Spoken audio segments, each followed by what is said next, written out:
Ok, je nous salue au nom du Seigneur Jésus-Christ. Nous allons prier pour commencer l'enseignement. Père, je te rends des actions de grâce, je bénis ton Saint-Nom. Merci de ce que tu as permis que nous puissions suivre le premier enseignement sur la délivrance. Alors Père, nous venons sur cet enseignement, Père, pour comprendre, nous voulons vraiment aborder cet enseignement pour comprendre ce que tu as déjà prédisposé pour nous. Alors Père, ne permets point du tout que la chair prêche ta parole, mais plutôt ton Esprit Saint. Ne permets point du tout que ma sagesse prêche ta parole, mais plutôt ta propre sagesse divine au nom de Jésus-Christ. Alors Père Céleste, Père, que tu ôtes toute émotion humaine, tout sentiment humain, tout ce qui est de l'humain, Père, que tu ôtes cela de mon corps, de ma vie et de ma bouche, de mes yeux, de tout mon être entier, afin que ton esprit ait la plénitude dans la prédication et dans l'éclaircissement, dans l'étalage de ce thème pour notre compréhension et pour notre salut. Alors Père, bénis cet enseignement, bénis ce moment, bénis les oreilles de tes élus. Père Céleste, que tout esprit, que toute œuvre, pour tout ce que le mien a déployé pour nous attaquer, pour nous avoir, pour nous distraire, pour nous divertir, soit lié, soit enchaîné et brisé au nom du Seigneur Jésus-Christ. Alors Père, je lis les puissances des sorciers, je lis leur pouvoir, leur puissance, même les démons, les semences de Satan en opération au milieu de nous, qu'ils soient liés, qu'ils soient dépouillés, car tu as souffert sur la croix pour dépouiller les puissants des ténèbres. Tu es mort sur la croix pour dépouiller les puissants des ténèbres. Nous les dépouillons par le nom du Seigneur Jésus-Christ. Comme toi-même tu as dit dans 1 Corinthiens 14, au verset 33, que tu n'es point du tout un Dieu de désordre. Alors Père, ne permet point du tout que ces sorciers, ces agents de Satan sèment des désordres. Et s'ils sèment des désordres en ce moment ou dans ta maison, Père Céleste, Père, c'est que toi-même tu es tu es complice et tu es le promoteur des désordres dans ta maison. Alors Père, si tu ne l'es point du tout, défends-nous et exauce-nous pour la gloire de ton nom. Alors Père, déploie tes anges guerriers, tes anges puissants pour veiller sur tes élus et que tu redonnes les vraies oreilles de tes enfants, leurs vrais yeux et que tu nous ouvres l'intelligence, que tu nous accordes ta sagesse pour comprendre au plus profond de ce que tu nous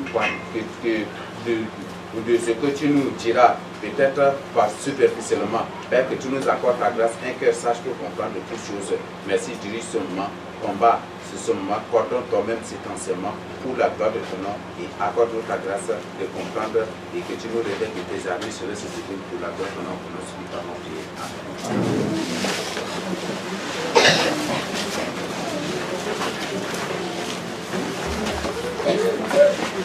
Ok.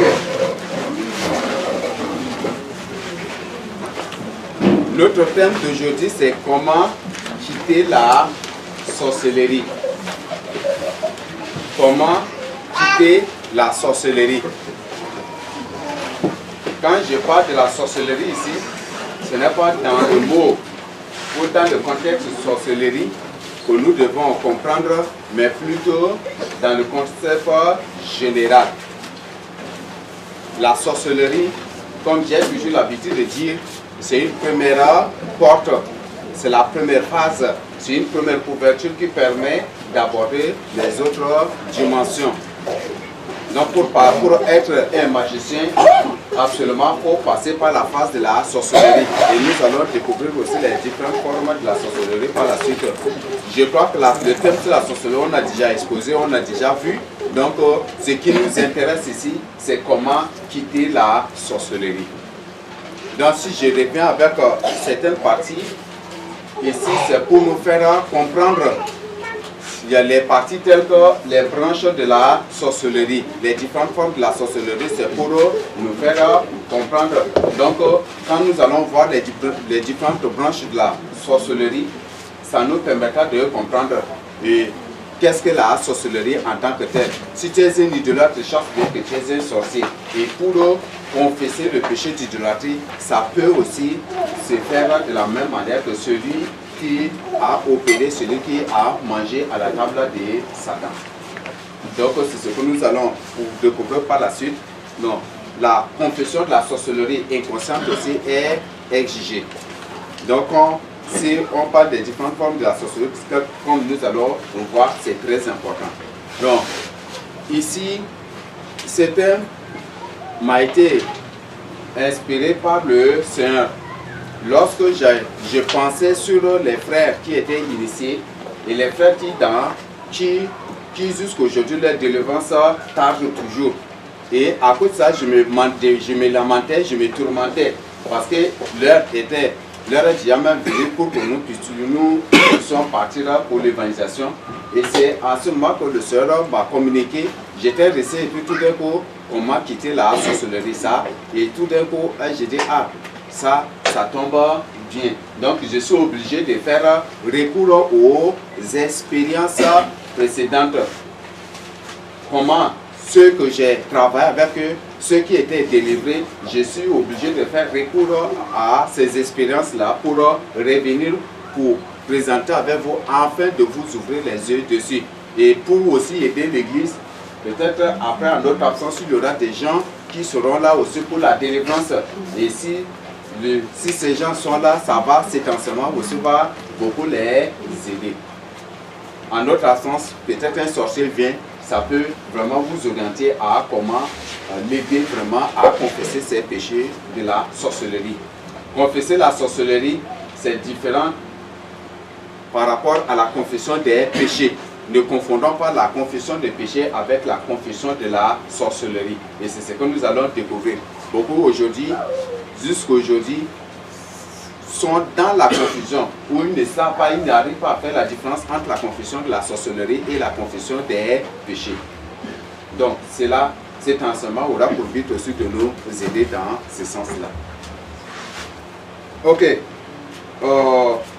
Comme je l'avais dit, le thème c'est la sorcellerie, de comment quitter la sorcellerie, comment abandonner l'occultisme, comment abandonner les pratiques occultes et mystiques, comment ça regroupe beaucoup, comment même abandonner l'idolâtrie, comment abandonner la franc-maçonnerie, comment abandonner la rose-croix, comment abandonner toutes ces pratiques-là. Donc j'ai regroupé en termes de la sorcellerie, puisque la sorcellerie c'est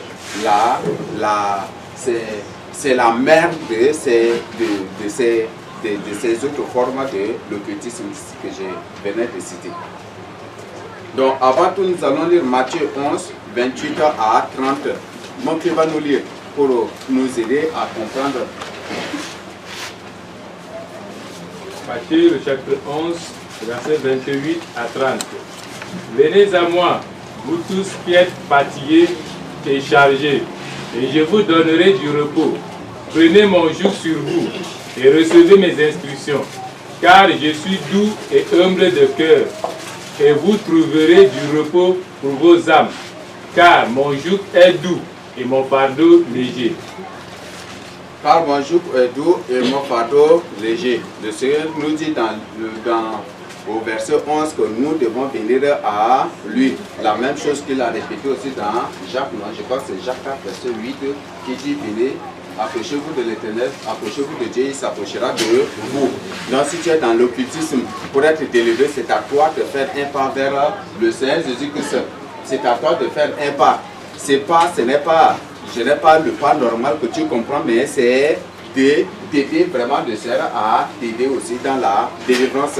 Et si tu ne fais pas cela ne va même pas t'aider. Donc c'est très clair déjà à ce niveau. Peut-être tu es dans la sorcellerie et tu dis que non, moi là, si c'est un sorcier inconscient, je veux la délivrance.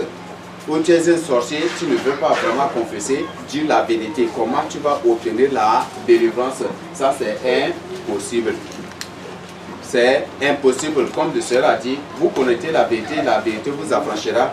Tu diras la vérité t'affranchira. Mais si tu ne dis pas la vérité, tu ne seras jamais du tout affranchi ni délivré. Parce que si tu refuses de révéler les secrets de la sorcellerie, des œuvres mystiques occultes, c'est que cela prouve à suffisance que tu aimes encore Satan. C'est que tu aimes Satan et les conséquences, c'est la récupération. Satan va venir pour te récupérer. Il va te dire peut-être, ah toi mon fils ou toi ma fille, tu m'aimes beaucoup parce que tu ne veux pas m'exposer, donc il va te récupérer. Et pour cela, pour nous aider vraiment à comprendre, on doit aussi, j'invite chacun de nous à lire Éphésiens 5, verset 11. Ne prenez point part aux œuvres infructueuses des ténèbres, mais condamnez-les plus tôt. tu dois condamner les œuvres des ténèbres. Condamner les œuvres des ténèbres, avant de condamner, il faut d'abord dénoncer. Il faut d'abord exposer avant de venir condamner. On ne peut pas condamner une personne sans toutefois l'écouter, sans toutefois que la personne expose quelque chose. S'il n'y a pas l'exposition, s'il n'y a pas de dénonciation, on ne peut jamais du tout condamner quelque chose. Et c'est à cela que le Seigneur Jésus-Christ nous appelle. Vous appelle particulièrement, vous qui êtes dans le cultisme, vous qui jusqu'aujourd'hui êtes sous le joug de la sorcellerie inconsciente ou peut-être utilisé par le monde des ténèbres. Donc c'est une interpellation adressée à chacun de nous. Peut-être aujourd'hui tu n'es pas victime, mais par la suite, par ta manière de vivre, ou peut-être par la suite, par ta vie de rétrograde, tu finiras par être victime de cela. Et cela, c'est une information capitale pour que tu veilles sur cet enseignement, sur les messages que le Seigneur va te communiquer. Donc, même si tu es victime de cela, tu puisses au moins t'en sortir. C'est très important. Nous allons lire 1 Pierre 5, verset 7. Qui va nous lire?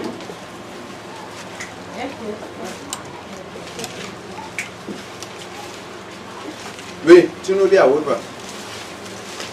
1 Pierre 5, 7. Et déchargez-vous sur lui de tous vos soucis, car lui-même prend soin de vous. Ça, c'est quelle version? C'est juste bon. De tous vos pardons, non, c'est...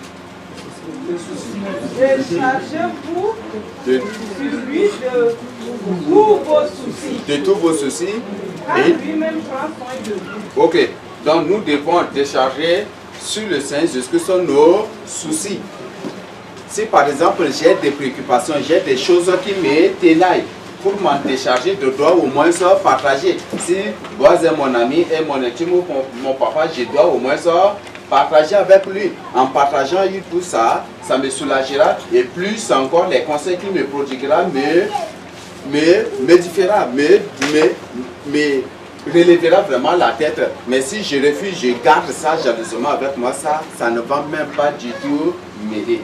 Quand il y a un problème, partage ce problème avec les autres, tu vas trouver une solution. Mais quand tu t'endurcis, tu te vois déjà sage, tu te vois déjà peut-être érudit ou tu te vois déjà autosuffisant pour garder tes propres problèmes et résoudre à ton niveau, ça va être un peu compliqué. Donc s'il y a un problème, il faut résoudre, exposer, partager avec les gens, avoir des orientations, des conseils. Et tous les conseils que tu vas recevoir, c'est à toi maintenant de choisir ce qui va t'aider pour mieux te décharger. Mais si tu ne le fais pas, ça va être un peu compliqué.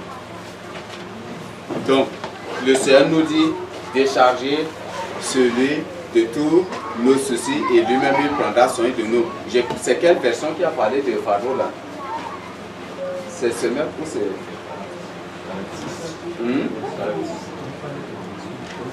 Ok, donc nous devons décharger sur lui le fardeau, le souci. Et comme Matthieu 11, 28 à 30 parle des fardeaux ici, nous devons décharger parce que c'est ce que le Seigneur Jésus avait déjà annoncé, que Pierre est venu juste pour nous rappeler ici. Donc nous devons décharger sur lui tous nos fardeaux pour nous charger de ces fardeaux qui sont doux et légers. Donc c'est ce que le Seigneur nous dit et c'est ce que l'apôtre Pierre peut aussi nous préciser. C'est bon? Donc je crois que ça, à ce niveau c'est clair. Pour comprendre le terme, il faut connaître d'abord ce qu'est la définition de la sorcellerie. C'est ça, non? Qu'est-ce que la sorcellerie?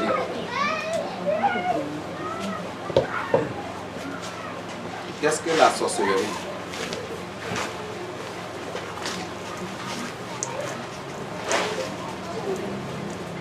Bon, s'il n'y a pas de réponse, c'est qu'on a déjà compris, donc moi je vais avancer aussi. Oui.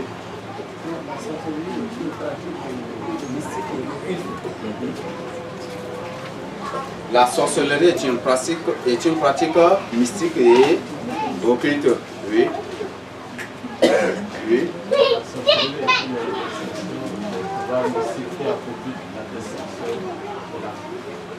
La destruction de l'âme. Ok. Donc la sorcellerie est une pratique mystique et occulte qui utilise des pouvoirs surnaturels pour opérer pour effectuer, pour accomplir des choses et des faits aussi des ennemis. Donc c'est ce qu'est la sorcellerie. Oui, et qu'est-ce qu'est sorcier? Ça c'est la définition de la sorcellerie en général. Ça c'est la définition de la sorcellerie en général. La technologie aussi c'est la sorcellerie. Tout, la théologie c'est la sorcellerie. Tout c'est la sorcellerie. La magie blanche c'est la sorcellerie. Magie rouge ou tout cela c'est de la sorcellerie. Donc le terme sorcellerie c'est un terme général qui regroupe, qui parle des pratiques occultes et mystiques ou de relations avec les êtres surnaturels ou avec des êtres spirituels ou avec des êtres mystiques, des trucs comme ça. La métaphysique, c'est ce que tous ces grands sorciers ont créé, ce qu'on appelle la métaphysique, qui parle de la relation de l'homme avec la nature. Il ne s'agit pas de la nature que tu connais, mais il s'agit d'autres natures, de relations avec des êtres surnaturels.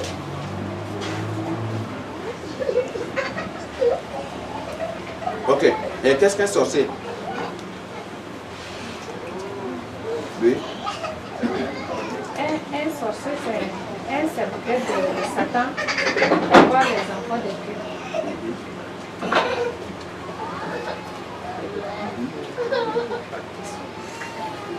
Bon, je crois que la définition de la sorcellerie, bien sorcier c'est difficile, mais quand même, comme d'habitude, dans la plupart des cas, je pose mes questions, je les réponds moi-même. Donc, un sorcier, c'est une personne qui a signé un pacte avec Satan et qui utilise des pouvoirs surnaturels pour opérer, pour travailler. C'est bon? Ok, il y a ces pactes peuvent être conscients et inconscients. Ces pactes peuvent être directs ou indirects.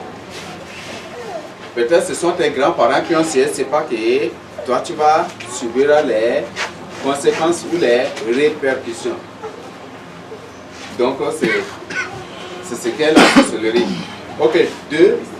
Les différentes formes de la sorcellerie. Donc on a parlé, comme on a toujours l'habitude de dire, nous avons la sorcellerie consciente, la sorcellerie inconsciente et la sorcellerie sanguine. C'est bon? La sorcellerie consciente, c'est ceux-là qui opèrent consciemment, qui ont signé un pacte avec Satan. C'est ceux-là qui jusqu'à aujourd'hui éprouvent de la difficulté, éprouvent tous les problèmes possibles de venir au Seigneur. Tout le jour, le Seigneur leur parle, tout le jour, eux-mêmes là, ils n'arrivent pas à dormir aussi parfois la nuit. Quelques-uns n'arrivent pas à dormir la nuit. Comment faire pour être élevé? Comment faire pour avoir cela? Mais puisque c'est par un pacte, ils ont peur des mesures, des représailles par la suite. S'ils tentent de faire quoi que ce soit contraire ou qui ira à l'encontre des pactes ou des conditions qui leur étaient assez. Donc c'est ça la sorcellerie consciente. Et nous avons la sorcellerie inconsciente. Donc c'est ceux-là qui sont utilisés. Là beaucoup, il y a beaucoup qui sont des grands sorciers, mais inconscients. Ce sont des grands sorciers, mais des sorciers inconscients. Ça c'est terrible. Et ce sont des gens que vous devez vraiment vous méfier d'eux. C'est des gens que eux-mêmes, ils ne se reconnaissent pas sorciers, mais ils opèrent à haut niveau que les sorciers bien conscients. Ça c'est des gens de qui vous devez vraiment vous méfier. Donc c'est ça la sorcellerie inconsciente. Il y a certains qui sont utilisés juste comme des moyens de déplacement. Il y a certains qui sont utilisés juste comme des objets sexuels. Chaque nuit, dans leurs rêves, là, ils ne font que coucher avec les hommes, ils ne font que coucher avec les femmes. Chaque jour, dans ses rêves, ils s'amusent avec les sirènes, avec les poissons. Dans l'œil, ils s'amusent avec des serpents. Ce sont les signes de la sorcellerie. Dans ses rêves quotidiennement ou à tout moment, s'il fait des rêves, il se voit dans les forêts, il s'amuse avec des êtres, avec des gens dans les forêts. Il dit toujours là, ce sont les signes de la sorcellerie inconsciente. C'est une personne qui est utilisée inconsciemment. C'est une personne qui a un maître spirituel là, qui est un sorcier, qui est en train de le pousser peu à peu déjà dans ces pratiques-là. Et bientôt, si la personne ne cherche pas la délivrance, finira par se reconnaître consciemment.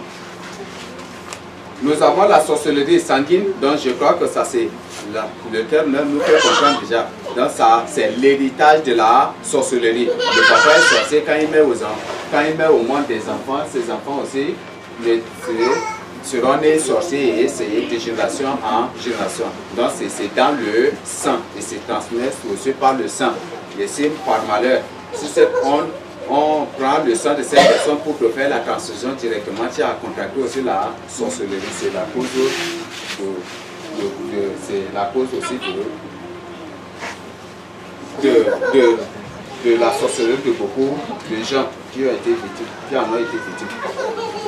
Nous avons différents types de la sorcellerie. Je ne sais pas si sur la partie 2, il y a des questions. Il n'y a pas de questions?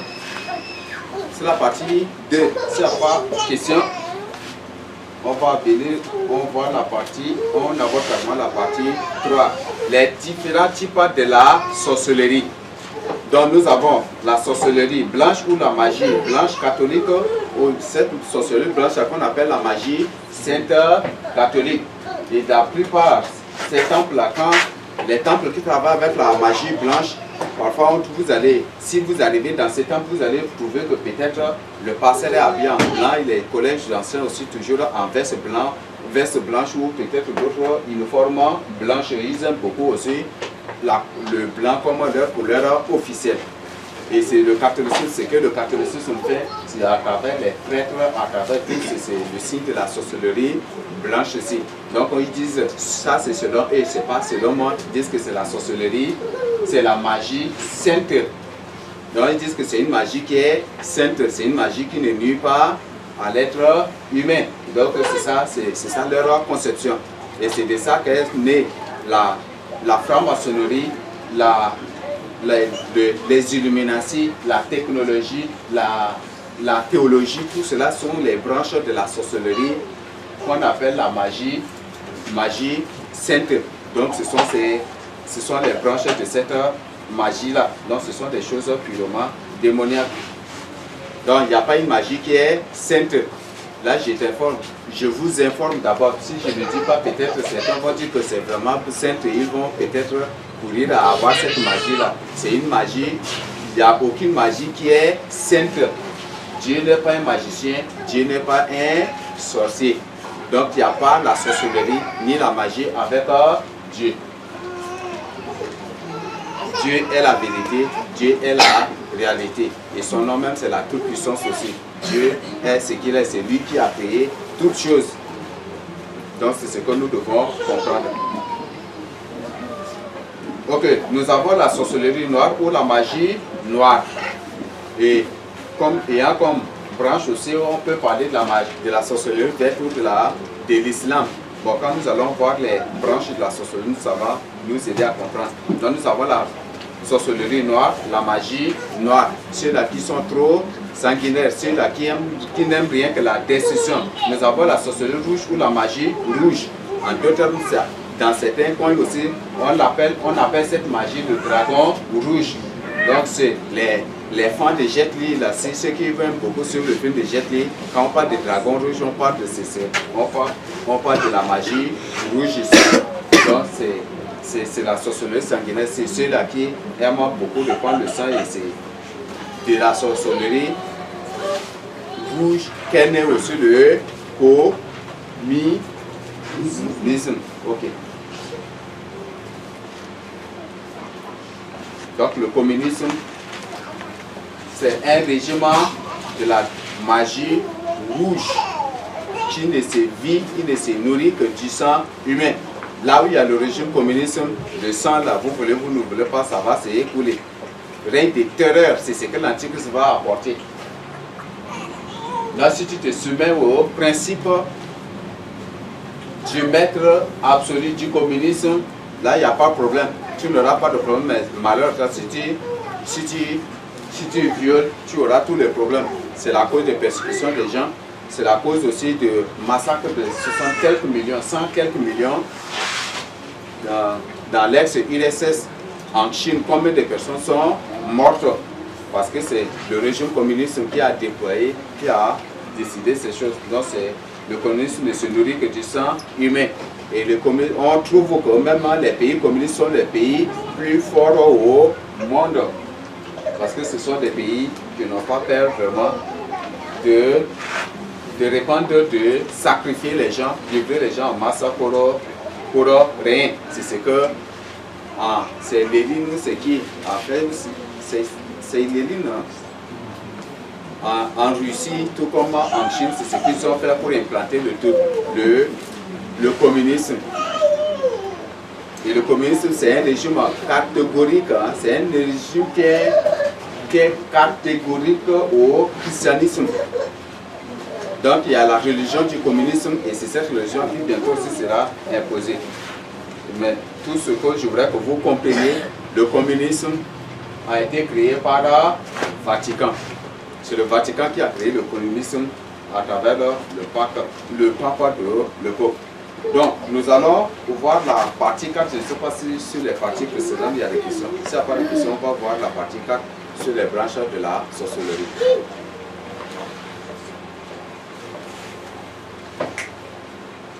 Oui, vous avez dit que la théologie fait partie de la sorcellerie. Oui. Oui, la théologie fait partie de la sorcellerie. La théologie dans le département même, dans le département de la maison, dans le département de... C'est à la maison blanche de Satan, sous la mer. Selon les témoignages qu'il y a du département de la théologie. Donc, la théologie fait partie de la magie blanche. Ceux-là qui utilisent des magies de pouvoir surnaturel pour faire des miracles, des prodiges, pour faire des... On trouve que non, c'est bon, c'est une magie qui est blessée. À cause de cela, qu'ils disent que non, la magie blanche ne fait pas du mal aux gens. C'est ceux-là qui sont à l'origine de la technologie. Et ils disent que voilà, non, on vous apporte la technologie, alors que ça fait, il n'y a pas une magie qui est vraiment bonne. Il n'y a pas la sorcellerie n'avantage jamais du tout notre société. Mais c'est... Oui, je vais ajouter. La théologie, si nous devons étudier les théories, justement, c'est l'étude de Dieu. On ne peut pas étudier Dieu, Dieu se révèle aux hommes. On dit c'est l'étude de l'état, de rapport de l'homme avec Dieu, non? Ou avec le surnaturel. La théologie, en deux temps, on peut parler de la métaphysique. Mais c'est la métaphysique qui prend diaboliquement une autre nomenclature ici pour avoir les gens. Et aujourd'hui, ça fait partie intégrante de la cabale, de la magie blanche. Donc, de la franc-maçonnerie. Tout cela, c'est... Tout ça, ce sont aussi les différentes formes de la magie blanche qui se sont unies ici, au sein même de la théologie. C'est ce que ces gens font. J'ai été surpris quand j'ai vu cérémonie d'intronisation des pasteurs un jour. Ce n'est rien que la sorcellerie. C'est ça le blasphème, la doctrine des démons. Et c'est n'importe quoi. Donc ils ont demandé, les pasteurs là, ils ont cousu les armures là, comme les Romains là, comme ça. Non, c'est pas toujours. Les armures là, ils ont des pasteurs. Comment on les appelle? C'est un nouveau pasteur. Quand ils étaient venus pour leur intronisation, ils ont amené des armures physiques aussi. Casque, épée, tout. Et puis ils ont entraînement, ils ont fait de type, voilà, vous voyez comment les gens se moquent de Dieu en ces derniers temps. C'est ça la doctrine des démons importés, les gens étaient très contents. Ils ont porté casque du salut, il a porté. Cuirasse, bouclier, il a pris son bouclier. Épée, il a pris son épée. Et ça, c'est de moquerie. Ça, c'est des blasphèmes. C'est ça la doctrine des démons. Et ce sont ce sont des gens de la cabale. Aujourd'hui, on les appelle sous une autre appellation pour diaboliquement avoir les gens disent que voilà, c'est le pentecôtisme, mais ce n'est le pentecôtisme. Ils ont mis diaboliquement sur cela. C'est la cabale. Ça, c'est terrible. Voilà la doctrine des démons que les gens importent aujourd'hui. Ok, les branches de la sorcellerie. Nous avons la rose-croix. Je crois que nous avons déjà vu précédemment. pour bien comprendre le thème sur la sorcellerie, je vous invite vraiment à vous procurer cela. Jusqu'aujourd'hui, nous avons de problèmes à publier la totalité de ces thèmes, parce qu'un jour, notre caméraman il a branché les trucs, il n'a pas enregistré, et puis finalement, et il a des trucs comme ça, et le caméraman de ce jour-là nous a vraiment... Donc c'est ce qui a fait que jusqu'aujourd'hui, on a de la difficulté encore de mettre la totalité de l'enseignement à votre disposition. Donc il y a certaines parties qui étaient coupées en pêle-mêle comme ça. Donc je nous prie de nous excuser, mais on va chercher au moins à raccommoder ou à faire comment pour mettre à votre disposition. Amen. Donc pour bien comprendre ce thème, il faut que vous compreniez, que vous recevez ou vous suivez de nouveau les thèmes sur la sorcellerie. Donc comme ça vous allez découvrir tout là déjà.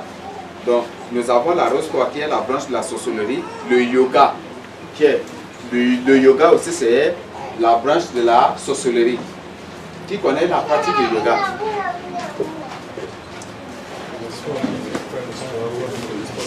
Le sport. Parfois ils font ce qu'on appelle pompe ou c'est quoi comme ça, ils font concentration, ils restent et puis ils disent qu'ils se concentrent. C'est ça, c'est la magie, c'est de la sorcellerie. Ça c'est de la sorcellerie, ça c'est de la magie.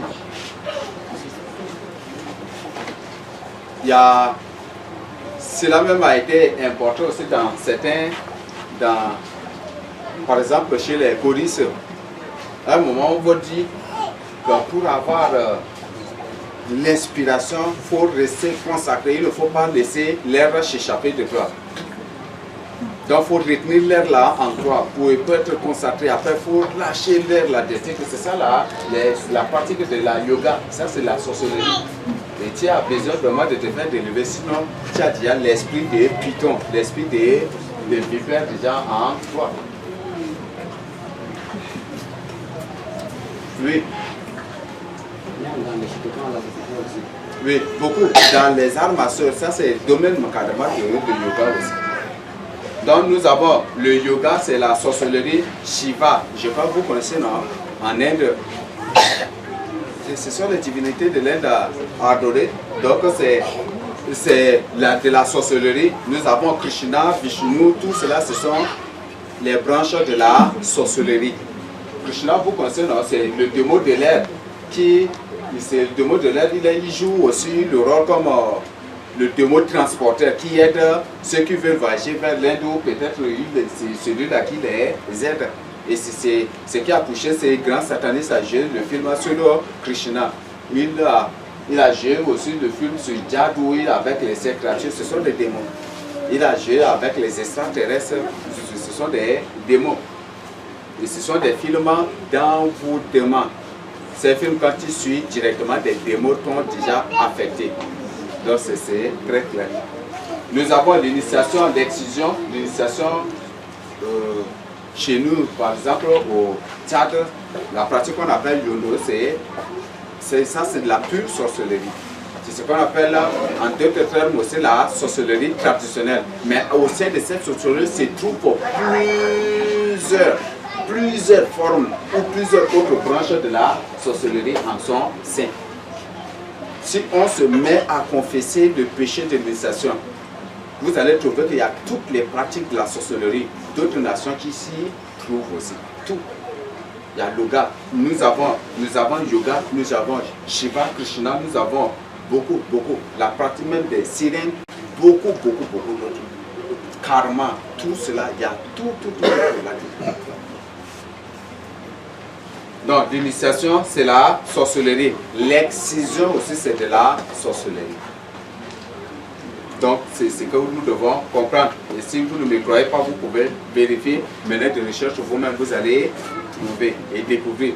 Et si tu veux avoir la réponse la plus satisfaisante, mène la recherche la plus rapide, chercher la face du Seigneur dans le jeûne, dans la prière, et le Seigneur va te donner des résultats vraiment palpables et très satisfaisants.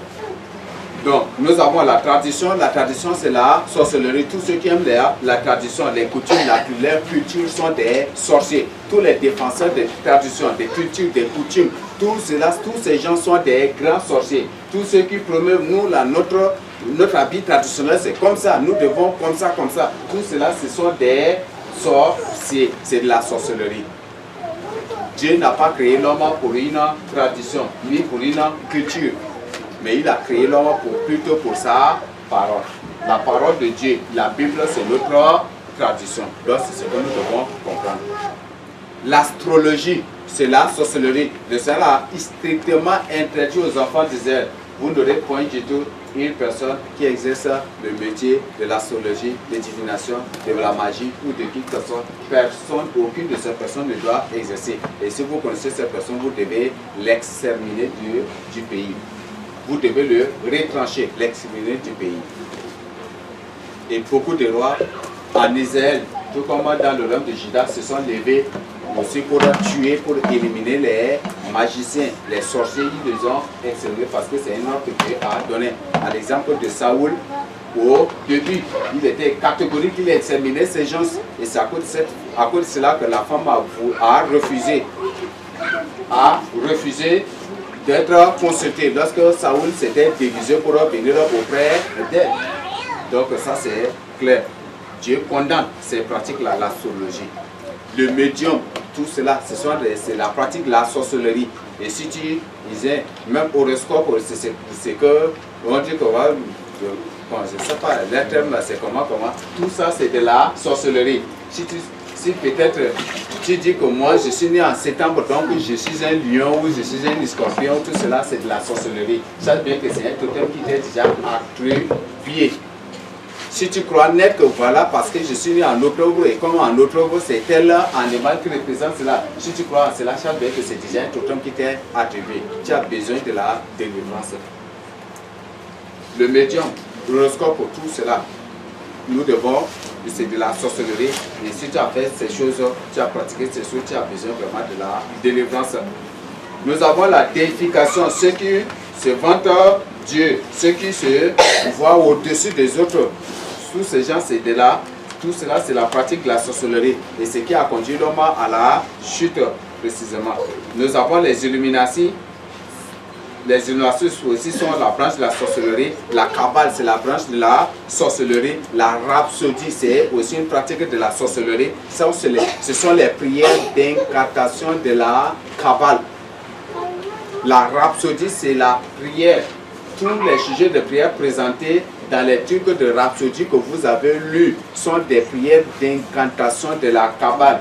La Kabbale, c'est l'interprétation mystique et occulte de la parole de Dieu. Ça, c'est selon eux et c'est ce qu'ils font. Et si tu as pris ce sujet pour prier, pour intercéder, sache bien que tu es déjà dans la Kabbale. Un agent, soit conscient ou inconscient de la Kabbale. Et tu as besoin de te faire délivrer. Tu as besoin de la délivrance. Donc, nous avons les messages de la bénédiction et de la prospérité. Ça, ce sont les branches de la sorcellerie. Cette branche, c'est la branche de la rose-croix. Je crois qu'on comprend déjà la doctrine de la rose-croix. Donc, les messages de la bénédiction et de la prospérité sont les branches de la rose-croix. Et c'est très clair déjà. Donc, peut-être que dans le passé, tu aimais beaucoup prêcher aussi, prendre les sujets de ces sorciers pour prêcher sur la prospérité, la bénédiction. Sache bien que tu es aussi entré d'un esprit de la Kabbale, de la rose-croix, de la franc-maçonnerie. Et tu as besoin vraiment de la délivrance. Nous avons la gnose. Je crois qu'on comprend, non? La gnose. Mais ils ont l'habitude d'afficher les trucs là partout comme ça. La gnose bientôt sera aussi introduite, même dans certains établissements. Ils vont déjà dire qu'il y a 2 ou 3 établissements qui ont déjà officialisé déjà. Ils ont accepté d'enseigner la gnose aux enfants. La gnose, la Kabbale, les ponts diaboliquement, ils disent que c'est la connaissance de l'Égypte antique, tout cela. Ça, c'est de la pure magie. Et c'est ça le système éducatif de l'ordre mondial que le papa a témoigné. Je crois qu'il a fait un discours sur ça, non? Oui. Et ce système-là. La gnose, c'est la sorcellerie. Et beaucoup de parents sont très fiers d'envoyer les enfants à l'école pour apprendre la sorcellerie. Beaucoup de parents sont vraiment très fiers d'envoyer les enfants à l'école pour apprendre la cabale.